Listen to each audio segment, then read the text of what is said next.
The Masquerade Encounter.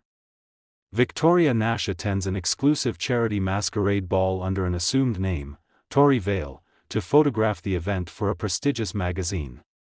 She spent 2 years rebuilding her career after leaving her marriage to Dominic Sterling, the media CEO who loved her but never truly saw her.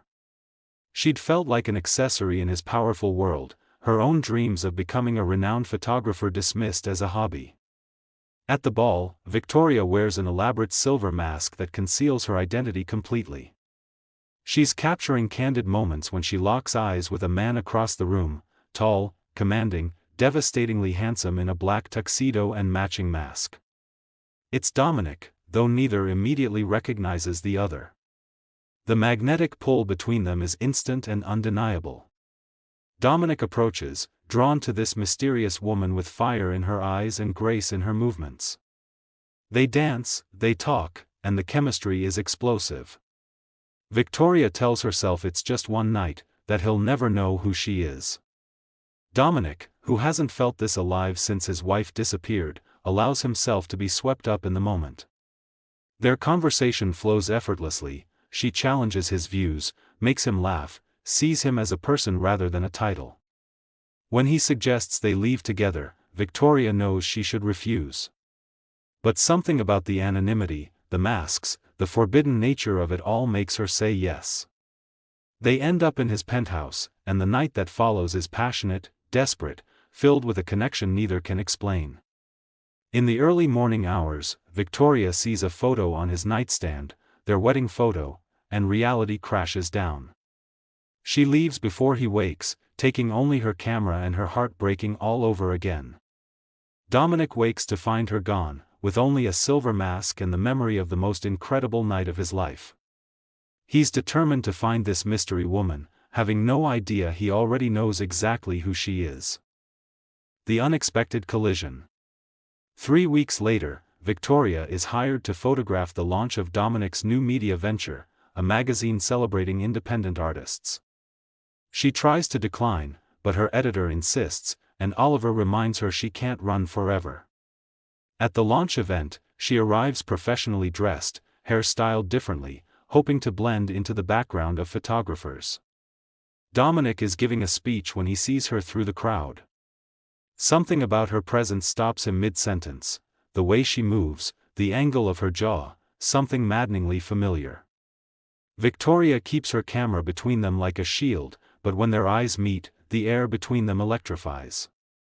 After the presentation, Dominic approaches her directly. "Have we met before?" His voice is casual, but his eyes are intense, searching. Victoria's heart races as she lies smoothly. "I don't think so. I'm Tori Vale, freelance photographer." But Dominic isn't convinced. He remembers that name. It's similar to the alias the mystery woman from the masquerade used. Throughout the evening, he finds excuses to stay near her, watching the way she frames shots, the way she bites her lip when concentrating. It's all achingly familiar. Meanwhile, Lyria, the purple-skinned alien observer who's been granted access to study human social events, approaches Victoria with unsettling directness. "Your emotional frequency is chaotic," Lyria says, her large eyes studying Victoria with alien perception. "You're experiencing what my people call bond fracture, the pain of separation from a mate you're still connected to." Victoria tries to brush off the strange alien, but Lyria persists. "The male watching you, his frequency matches yours perfectly. You're bonded, yet you pretend to be strangers." Fascinating and tragic. That night, Dominic asks Tori to dinner to discuss possibly commissioning her for corporate photography. It's a transparent excuse, and they both know it, but Victoria can't bring herself to refuse. The dangerous game. Dinner becomes a series of meetings, each one more charged than the last. Dominic commissions Victoria for an extensive photo project documenting his company, which means weeks of close contact. Victoria tells herself she can maintain the facade, that she's protecting both of them from more heartbreak.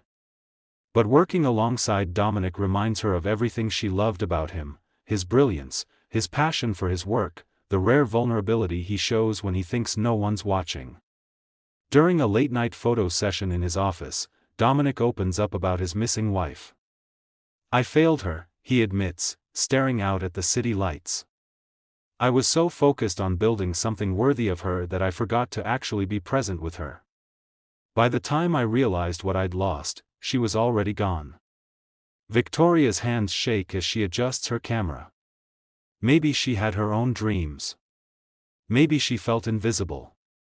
"Then I was a fool," Dominic says quietly, turning to face her.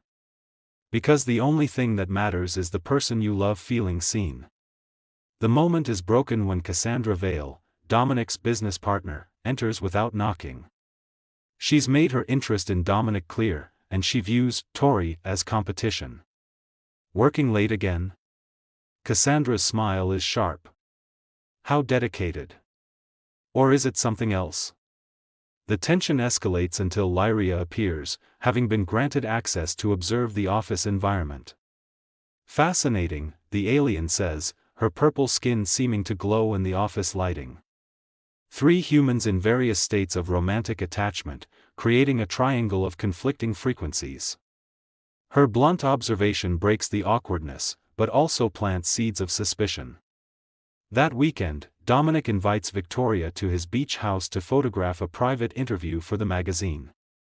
The setting is intimate, just the two of them, the sound of waves, sunset painting everything gold. They walk the beach after the shoot, and Dominic takes her hand. The touch is electric, familiar, devastating. "I know this is crazy," he says. "We've only known each other a few weeks, but I feel like I've been waiting for you my whole life. Like I've known you before." Victoria's resolve cracks. She almost tells him everything, but then he continues, "You remind me of her. My wife. The way you see the world, the way you challenge me. It's like the universe gave me a second chance with someone new." The words gut her. He's falling for her, but for the wrong reasons, because she reminds him of who she used to be, not because he truly sees who she is now. The revelation. Everything unravels when Oliver, trying to protect Victoria, accidentally leaves evidence of her real identity at one of Dominic's events, a photography award with her real name engraved on it. Cassandra finds it and recognizes the name immediately. She's done her research on Dominic's past, including his missing wife. With calculated cruelty, Cassandra arranges a confrontation. She invites both Dominic and Tori to a gallery showing, then orchestrates a moment where Victoria's past work is displayed alongside her current work, making the identical artistic style undeniable. Dominic stands in the gallery, moving between photographs taken 2 years ago by Victoria Sterling and recent shots by Tori Vale, and watches his entire world reorganize itself. The way she captures light, the specific angles she favors, the emotional depth of her portraits, it's all identical. He turns to find Victoria watching him, her expression a mixture of fear and resignation, and everything clicks into place. "It's you," he says, his voice barely above a whisper. "It's been you all along.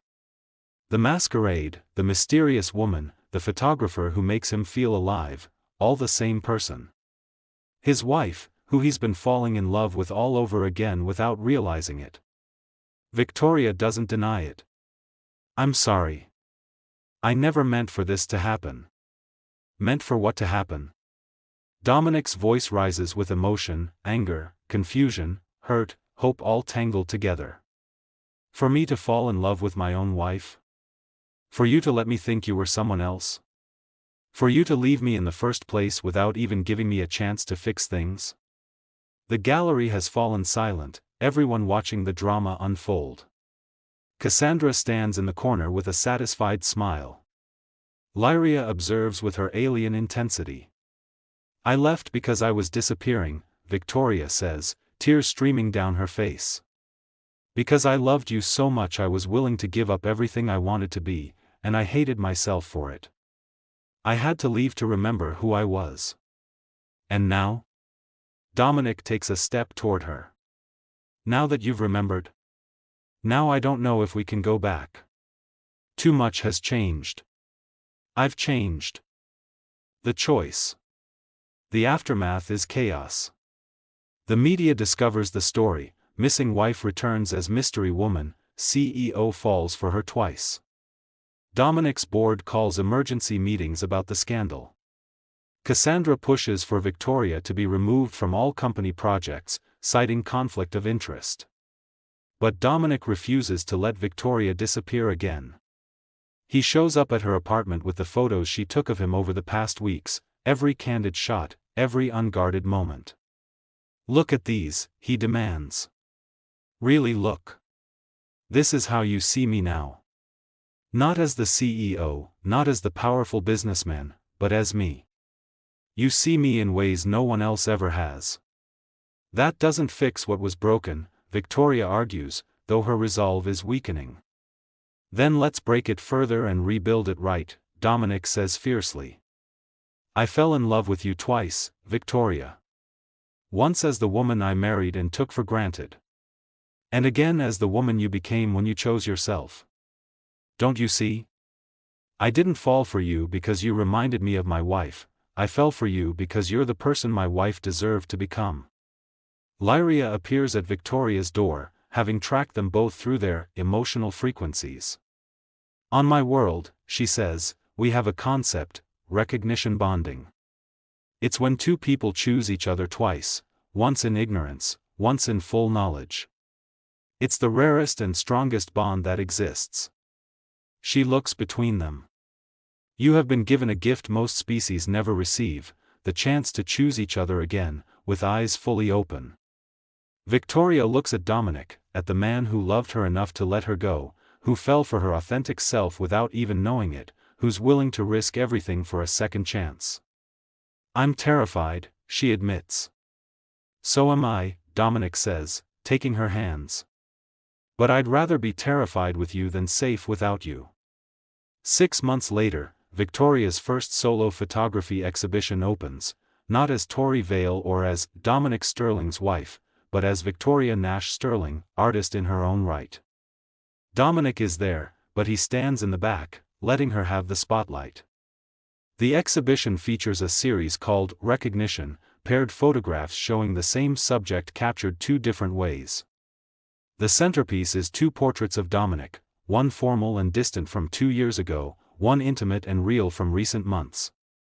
Below them, a placard reads, "Sometimes we must lose ourselves to find each other." As the crowd applauds, Dominic makes his way to Victoria and pulls her close. "I see you," he whispers. "Finally, completely, I see you." "I see you too," Victoria replies, and kisses him. Not as strangers at a masquerade, not as CEO and photographer, but as two people who chose each other twice and will keep choosing each other every day forward. In the corner, Lyria makes notes for her cultural report. Human bonding rituals are inefficient and painful, yet produce connections of remarkable resilience. The subject Victoria and subject Dominic demonstrate the species' unique capacity for transformation through love. Recommendation: humans may be chaotic and confusing, but their ability to recognize and reclaim lost bonds is worthy of continued study, and perhaps, admiration.